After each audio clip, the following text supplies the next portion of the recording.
ഞാനൊരു സംഭവ കഥ പറയാം. സംഭവം കഥയല്ല, സംഭവം പറയാം. നമ്മൾ കേരളീയർ മൂകാംബിക, മുരുടേശ്വർ, കുടജാദ്രിയിലൊക്കെ പോകുന്ന റൂട്ടിലുള്ളൊരു സ്ഥലമാണ് ഉടുപ്പി. വളരെ പ്രസിദ്ധമായ ക്ഷേത്രമാണ്. അതുപോലെ അവിടെ പ്രസിദ്ധമാണ് ഈ ഭക്ഷണശാലകൾ. ഉടുപ്പിയിലെ പൈ ടിഫിൻ എന്ന് പറയുന്ന ഒരു സ്ഥാപനമുണ്ട്. പിന്നെ വേറെ ഉണ്ട്, വുഡ്ലാൻഡ്, പല ഉണ്ട്, ഒരുപാട് ഹോട്ടലുകളുണ്ട്. എന്നാലും ഈ പൈ ടിഫിനിലാണ് കൂടുതൽ ആളുകളും പോകാൻ താല്പര്യപ്പെടുന്നത്. കാരണം വെറൈറ്റി ഓഫ് ദോശാസാണ് അവിടെ ഉള്ളത്. പിന്നെ ഒത്തിരി നല്ല ഫുഡാണ് അവിടെ, ഹൈജീൻ ഫുഡാണ്. ഒരു ആംബിയൻസ് ഒക്കെ ഉള്ളൊരു ഹോട്ടലാണ്. വലിയ പൈസയാവുന്ന സ്ഥലമല്ല. അപ്പം ഞാൻ ഈ പശ്ചാത്തലം പറഞ്ഞത്, അവിടെ ചെന്ന് എൻ്റെ കൂടെ മറ്റാളുകളുണ്ട്. ഞങ്ങളവിടെ ചെന്നതിന് ശേഷം മറ്റൊരു കടക്കാരനോട് ചോദിച്ചപ്പോൾ പറഞ്ഞു 8:30 മണി വരെ ഉള്ളെന്ന് പറഞ്ഞു. അതുകൊണ്ട് ഞങ്ങളുടെ മറ്റ് വേറെ ബോർഡ്സ് എല്ലാം ചെയ്തിട്ട് വളരെ 8:30 കറക്റ്റ് 8:25 ആയപ്പോൾ ഹോട്ടലിലെത്തി. ആട്ടോയൊക്കെ പിടിച്ച് അവിടെ എത്തി. പക്ഷേ യഥാർത്ഥത്തിൽ 10:30 വരെ ഹോട്ടലുണ്ട്, രാത്രി 10:30 വരെ ഉണ്ട്. പക്ഷെ എന്തോ കാര്യം, ഞങ്ങളകത്ത് കയറി ഫുഡ് ചോദിക്കുമ്പോൾ ഒന്നാമത് മെനു കൊണ്ടുവന്നില്ല. അപ്പം തന്നെ ഞങ്ങൾക്ക് തോന്നി എന്തോ വശക്കേടുണ്ട്. 8:30 ആയിപ്പോയതുകൊണ്ടാണോ എന്ന് വിചാരിച്ചായിരിക്കുമ്പോഴാണ് വെയിറ്റർ വന്നു. വെയിറ്ററോട് നമ്മൾ ഓരോന്ന് ചോദിക്കുമ്പോഴും ദോശയുണ്ടോ, മസാല ദോശയുണ്ടോ, ഇങ്ങനെ ഓരോന്ന് നമുക്ക് ഇഷ്ടപ്പെട്ട ഫുഡാണല്ലോ. പലർക്കും ഒരു ടീമുണ്ടാകുമ്പോൾ പലർക്കും പല ഫുഡായിരിക്കും ഇഷ്ടം. ഓരോന്ന് ചോദിക്കുമ്പോഴും ആ വെയിറ്റർ അദ്ദേഹത്തിൻ്റെ ചുണ്ടൊന്ന് മലർത്തി കാണിക്കുന്നു. അദ്ദേഹത്തിൻ്റെ കണ്ണിൽ നിന്ന് അഗ്നിയാണ് പുറത്തു വരുന്നത്. ചൂട് കാണാം, അത് കൃത്യമായി കാണാം അദ്ദേഹത്തിന്, നമുക്കത് മനസ്സിലാവും. എന്നിട്ട് അദ്ദേഹം പറഞ്ഞു, ഇതൊന്നും ഇവിടെ ഇല്ല, ഇപ്പോൾ ഗ്യാസ് ഇല്ല. ഭയങ്കര സങ്കടം തോന്നി. കാരണം നമ്മൾ അത്തരം ഹോട്ടലിലൊക്കെ ചെല്ലുമ്പോൾ ഭക്ഷണം കഴിച്ചു കഴിഞ്ഞാൽ ചെറിയ ടിപ്പ് കൊടുക്കും. 10 രൂപ, 20 രൂപ, 30 രൂപ, നമ്മൾ ബാലൻസ് അനുസരിച്ച് ടിപ്പ് കൊടുക്കും. അതവർക്കൊരു വരുമാനമാണ്, ഹോട്ടലിൽ നിൽക്കുന്നവർക്ക്. വളരെ സങ്കടത്തോടു കൂടിയാണ് ഗ്യാസ് ഇല്ലാത്ത കാര്യം പറഞ്ഞത്. നിങ്ങൾ ആലോചിക്കൂ, കേരളത്തിൽ നിന്ന് എത്രയോ കിലോമീറ്ററുകൾ, ആയിരക്കണക്കിന് കിലോമീറ്ററുകൾ അപ്പുറത്തുള്ള, കടലിൻ്റെ അപ്പുറത്തുള്ള അമേരിക്കയിലിരിക്കുന്ന ഒരു ഭ്രാന്തൻ, ഒരു ട്രംപ് കാണിച്ചു കൂട്ടുന്ന കുറേ ഇടപാടുകൾ, ഇസ്രായേലിലിരിക്കുന്ന മറ്റൊരു ഭരണാധികാരി കാണിച്ചു കൂട്ടുന്ന ഇടപാടുകൾ, ഇവരെല്ലാം പ്രകോപിപ്പിക്കുന്ന രീതിയിൽ ഇറാനിലിരുന്നു കൊണ്ട് ഒരു മരിച്ചുപോയ വേറൊരാളും പിന്നെ ഇപ്പോഴത്തെ നേതാക്കന്മാരും കാട്ടിക്കൂട്ടുന്ന മതഭ്രാന്തും, പല പ്രശ്നങ്ങളും.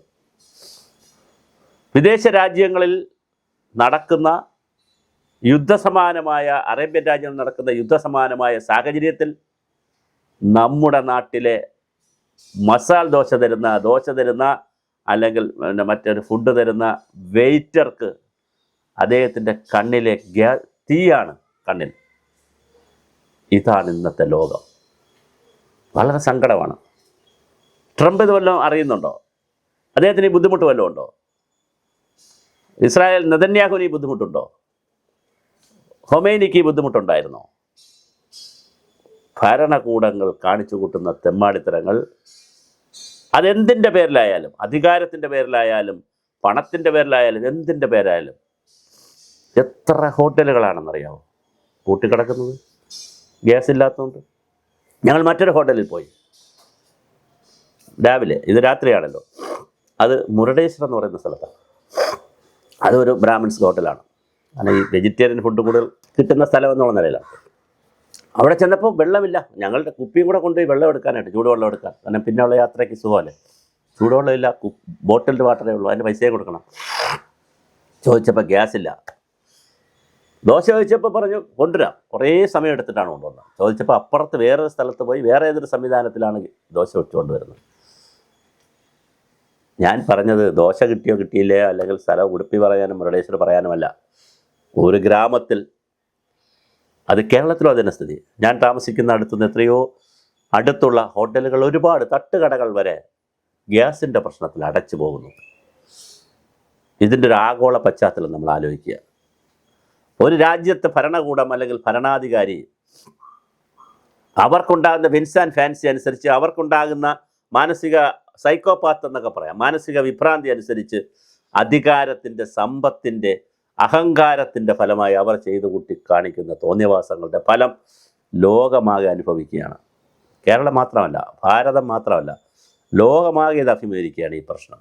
യുദ്ധത്തിൻ്റെ പേരിൽ, യുക്രൈൻ റഷ്യ യുദ്ധത്തിൻ്റെ പേരിൽ അവിടെ 2 ജനത, ഇപ്പുറത്ത് ഇവിടെ അറേബ്യൻ രാജ്യങ്ങളിലെ ജനത, UAE ജനങ്ങൾ, എത്രയോ പേര് തിരിച്ചു വരും. വിമാനങ്ങൾ ക്യാൻസൽ ചെയ്യുന്നു.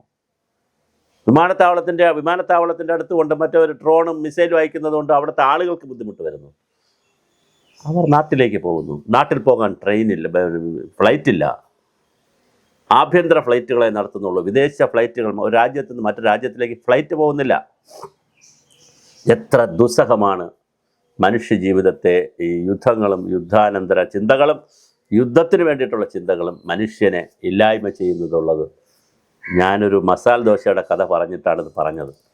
നമ്മൾ എത്ര ദുരന്തത്തിലാണ് മാനവരാശി താമസിക്കുന്നത്. നമുക്ക് എന്തിൻ്റെയെങ്കിലും കുറവുണ്ടോ? ബൈബിൾ, ക്രിസ്ത്യാനികൾക്ക് ബൈബിളുണ്ട്, ഹിന്ദുക്കൾക്ക് കുറേ പുസ്തകങ്ങളുണ്ട്, ഖുറാനുണ്ട്, ഇസ്ലാമിന് എല്ലാം ഉണ്ട് കയ്യിൽ. എല്ലാവരും സമാധാനം പറയും. ലോക സമസ്ത സുഖിനോ ഭവന്തു എന്ന് എല്ലാവരും പറയും. വലിയ സുവിശേഷമാണ് നമ്മൾ പറയുന്നത്. നിന്നെപ്പോലെ നിന്റെ അയൽക്കാരനെ സ്നേഹിക്കണം, അയൽക്കാരൻ നിന്റെ അയൽക്കാരൻ എന്നൊക്കെ പറഞ്ഞ് വലിയ ബഹളമാണ് നമ്മൾ ഉണ്ടാക്കുന്നത്. പക്ഷേ മറുവശത്ത് നൈമിഷികമായ വികാരങ്ങളുടെ അടിസ്ഥാനത്തിൽ യുദ്ധവും ഞാനീ പറഞ്ഞതുപോലുള്ള വിഭവങ്ങളിലുള്ള കുറവും വരുമ്പോൾ ഒരു ഗ്രാമത്തിലെ ഒരു വെയിറ്റർ, ഒന്നിലധികം വെയിറ്റർമാർക്ക് അവിടെ നിൽക്കുന്ന എല്ലാവരുടെയും മാനസികാവസ്ഥ. കാരണം ചോദിക്കുന്ന ഒരു ടേബിളിലോ ഒരു മെനു കൊടുക്കുന്നില്ല.